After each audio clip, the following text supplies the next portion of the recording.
Assalamualaikum warahmatullahi wabarakatuh. Waalaikumsalam warahmatullahi wabarakatuh. Ahlan wa sahlan. Bertanya Ustadz, Tafadhal. baru-baru ini diberitakan ada ikhwan yang menendang sesajen yang diletakkan di Semeru Nah, dengan tujuan oleh yang meletakkan sesajen agar tidak terjadi musibah lagi. Tapi herannya tindakan ikhwan yang menendang sesajen tersebut malah dilaporkan oleh notabene adalah umat Islam juga kepada polisi, dan Ana dengar ikhwan tersebut sudah ditangkap. Pertanyaannya, apakah orang yang menaruh sesajen dan yang melaporkan tersebut sudah masuk dalam golongan yang sudah keluar dari Islam, Ustadz, karena melakukan kesirikan? Jazakumullah khairan. barakallahu fiik. Ahibati fillah.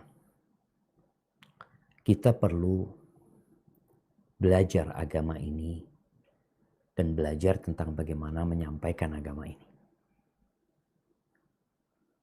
Bicara memberikan sesajian kepada selain Allah Azza wa Jalla adalah salah satu bentuk kesyirikan. Bagaimana dia menyembah Allah dan menyembah selain Allah. Kalau tadi perlu ditanyakan, sesajen itu buat siapa sih? Apakah pembuatan sesajen itu untuk Allah? Coba tanyakan. Kalau untuk Allah, di ayat mana Allah minta kita buat seperti itu? Sehingga kita beribadah mengikuti apa yang diajarkan Nabi SAW. Namun, perbuatan syirik pun, seperti menyembah berhala-berhala, apakah dengan mudahnya kita boleh menghancurkan berhala-berhala tersebut? Bayangin ya, ini pelajaran buat semua. Kita tahu Nabi Ibrahim, mungkin seorang mengatakan Nabi Ibrahim alaihissalam Ustaz, menghancurkan berhala-berhala. Iya, kemudian dibakar Nabi Ibrahim sama kaumnya. Itu sebagai konsekuensi beliau menegakkan agama Allah Azza wa Jalla. Yang itu dilakukan Nabi Ibrahim dan Allah menyelamatkan Nabi Ibrahim alaihissalam. Artinya beliau melakukan itu berdasarkan wahyu Allah Azza wa Jalla. Tapi konsekuensinya beliau dibakar sama kaumnya. Nabi kita Muhammad alaihi salatu wassalam, beliau selama 13 tahun berdakwah di kota Mekah. Satu pun berhala nggak ada yang ditendang. Satu pun berhala nggak ada yang dihancurin. Apakah karena Nabi SAW? Tidak.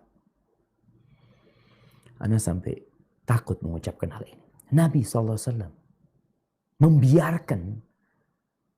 Tapi karena memang ingkar mungkarnya dengan cara yang lain.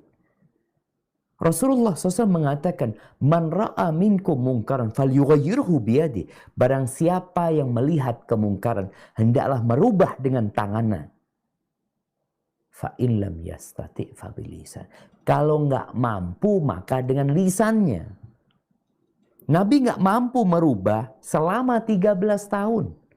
Satu pun nggak ada patung yang dihancurin. Umar bin Khattab radhiyallahu ta'ala anhu, seorang yang begitu tegasnya, juga nggak ngancurin patung-patung yang ada di Ka'bah. Mereka tawaf, mereka sholat menghadap ke patung-patung. Di sini kita perlu belajar tentang bagaimana cara mengingkari kemungkaran. Walaupun itu sebuah kesyirikan yang nyata. Seperti patung-patung dan berhala itu. Abu Bakar Siddiq, seorang yang cinta dengan kebenaran, juga tidak ikut menghancurkan sama sekali. 13 tahun, bayangin. Gimana Nabi SAW? Sabar. Terus, apakah itu namanya membiarkan kemungkaran? Tidak. Kan syarat mengingkari kemungkaran dengan tangan itu kalau mampu. Gak mampu dengan lisan. Disinilah tugas Nabi SAW. 13 tahun berdakwah dengan lisannya. Baik. Kita lanjutkan. Setelah Nabi SAW hijrah ke kota Madinah, Nabi SAW sempat balik ke Mekah pada tahun ke-6. Tahun ke-6 itu beliau mau umroh, tapi nggak bisa umroh, dihalangi. Kenapa? Karena kota Mekah di bawah kekuasaan orang-orang musyrikin. Umat Islam nggak bisa masuk. Nggak boleh masuk, nggak masuk. Apakah mereka maksa? Oh ini, kita mau ibadah, nggak boleh masuk. Mereka baru masuk tahun depannya.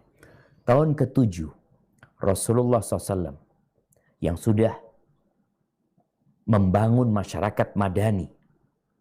Di situ ada umat Islam dengan kekuatan yang dahsyat, yang menyebabkan orang-orang musyrikin sebenarnya udah takut sama umat Islam. Takut mereka sama umat Islam. Buktinya mereka bikin genjatan senjata. Ini menunjukkan bahwa dua kekuatan ini telah seimbang. Mereka menuntut genjatan senjata. Taib, diterima sama Nabi SAW. Tahun ke-7 Nabi SAW masuk ke kota Mekah dalam rangka melaksanakan ibadah umroh. Umroh. Bukan melakukan yang lainnya.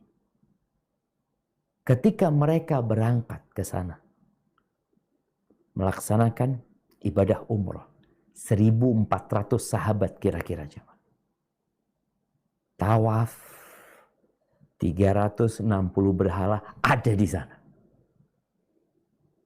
Tidak ada satupun sahabat yang menghancurkan. Ini kemungkaran jelas di depan mereka.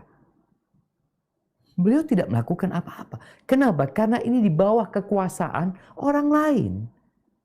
Dan mereka sedang terikat dengan perjanjian. Yang kalau mereka melakukan itu akan terjadi keributan.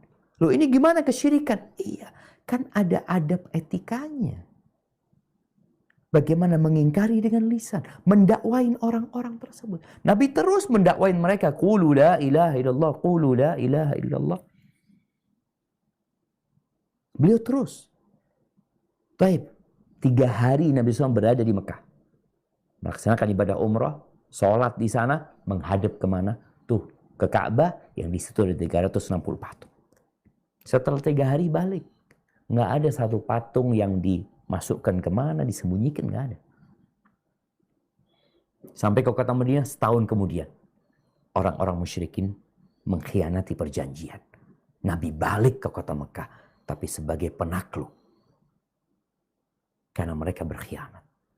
Saat itu 360 berhala dihancurkan.